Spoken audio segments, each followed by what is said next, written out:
শুক্রবার চতুর্থীর সন্ধ্যায় আনুষ্ঠানিক উদ্বোধন হল নিউ মার্কেট সার্বজনীন দুর্গাপুজোর। এই পুজোর উদ্বোধনী অনুষ্ঠানে উপস্থিত ছিলেন বিরোধী দলনেতা শুভেন্দু অধিকারী, বর্ষিয়ান বিজেপি নেতা তাপস রায় ও উত্তর কলকাতার জেলা সভাপতি তমঘ্ন ঘোষ। এই পুজো মূলত কালীখটিকের পুজো নামেই খ্যাত। এদিন সন্ধে 7:30 নাগাদ সংবাদ মাধ্যমের মুখোমুখি হয়ে শুভেন্দু অধিকারী বলেন, পার্থকে যেখানেই দেখবেন বলবেন অর্পিতার বর যাচ্ছে, খালি চোর চোর করবেন। 8 থেকে 80 সবাই জানে একটা স্ট্যাম্প চোর। যখন জয় বাংলা, অমিত শাহকে দেখে জয় বাংলা স্লোগান এবং তারপরে তার হোর্ডিং সরিয়ে দেওয়া হলো। আমরা শুনিনি, আমি অমিত শাহজির গাড়িতে ছিলাম, আমি শুনি। সেখানে বসানো হলো কালীঘাট।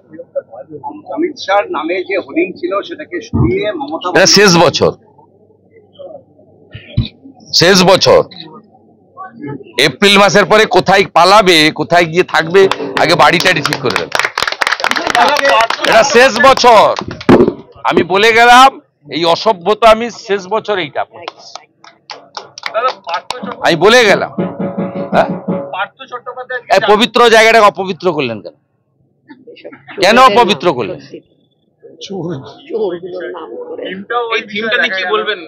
পার্থকে যেখানে দেখবেন চোর চোর বলে তাড়াবেন। জনগণ সর্বশক্তি, আইন তৈরি হয় জনগণের জন্য। জনগণ জানে 8 থেকে 80 পার্থ একটা স্ট্যাম্প চোর। পার্থকে যেখানে দেখবেন বলবেন অর্পিতার বর যাচ্ছে, আর চোর চোর করবেন।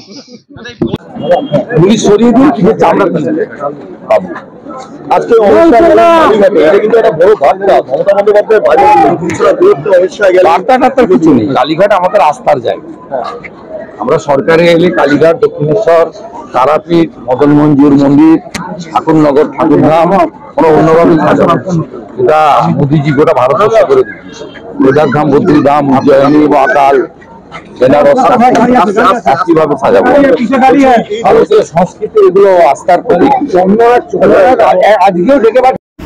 আজকেও চন্দ্রনাথকে ডেকে পাঠিয়েছে। চন্দ্রনাথের ব্যাপারে এখন কাস্টডিতে না নিলে কিছু বলবেন। আমার পরামর্শ বিরোধী দলনেতা হিসেবে উচিত আপার কোর্টে যাওয়া। আপার কোর্টে যাওয়া। ও তো কালেক্টর জীবন কৃষ্ণ সাহার 75 ভাগ টাকা তো হাইকোর্টের কাছে পৌঁছে দিয়েছে মমতা ব্যানার্জির কনসেন্ট। যারা 25 ভাগ টাকা খেয়েছে তারা জেলার সামনে জেলে 75 ভাগ টাকা খেয়ে ভাষণ বেড়ে বেড়াচ্ছে। বলছে আইনের প্রতি আস্থা আছে। হাত লুকিয়ে বাপকে ডাক দেখে বলছে আইনের প্রতি আস্থা আছে। আজকে সোনার বাংলার কথা অভিষেক বন্দ্যোপাধ্যায় বলছেন। আরে ম্যাচ করে নাকি কার সঙ্গে কার কথার তুলনা করছেন আপনারা? ডাকাত, একটা চোর, একটা লম্পট, একটা মাফিয়া, একটা ভিখারি ছিল 3000 কোটির মালিক, লিপস এন্ড বাউন্সের চেক পাওয়ার, যার নাম 63 বার কালীঘাটের কাকু বলেছে। আর তার সঙ্গে তুলনা করছেন ভারতবর্ষের স্বরাষ্ট্রমন্ত্রী, তিনি 370 ধারা 35-এ রে হাঁটিয়েছেন কাশ্মীর থেকে। তৃণমূল আজকেও বহিরাগত বলছে। হ্যালো শুভেন্দুদা, আজকেও বলছে বহিরাগত বলছে। আজকেও বহিরাগত বলছে, অমিত শাহকে বহিরাগত বলছে, অমিত শাহজিকে ক্ষমা চাইতে বলছে। এর ঔদ্ধত্য অহংকার। অতি দর্পে হত লঙ্কা, অতিমানে চ কৌরবা। এদের ধ্বংসের কিনারায় এরা এসে গেছে।